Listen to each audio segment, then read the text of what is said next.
আমার বাবা আজকে ৮২ বছর বয়স, এমন কোন দিন নাই সপ্তাহে 2 দিন আমার বাসায় পুলিশে রেড দেয়। এইগুলো আপনারা সোশ্যাল মিডিয়ার মাধ্যমে অজস্রবার দেখেছেন। আমাকে গাজীপুর থেকে গ্রেফতার করেছিল গুমের জন্য, আমাকে ধরার জন্য গরিপুর রেড দিয়েছে, আমাকে ধরার জন্য সিলেট রেড দিয়েছে, আমাকে ধরার জন্য ময়মনসিংহ রেড দিয়েছে। এমন কোন জায়গা নাই যেগুলো আমার তছনছ করে নাই।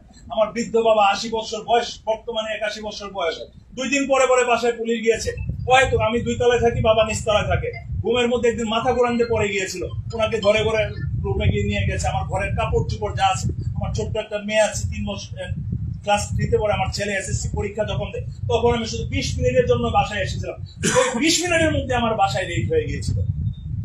এই কষ্টগুলো আমি করেছি একমাত্র দলের জন্য। আমি মনে করি আপনারা সকলেই করেছেন দলের জন্য, একজনেরও কম না। আমরা কেউ স্বাভাবিকভাবে ব্যবসা করতে পারি নাই, স্বাভাবিকভাবে চলতে পারি না। দেখা গিয়েছে আমাদের জমি পর্যন্ত নিয়ে গিয়েছে।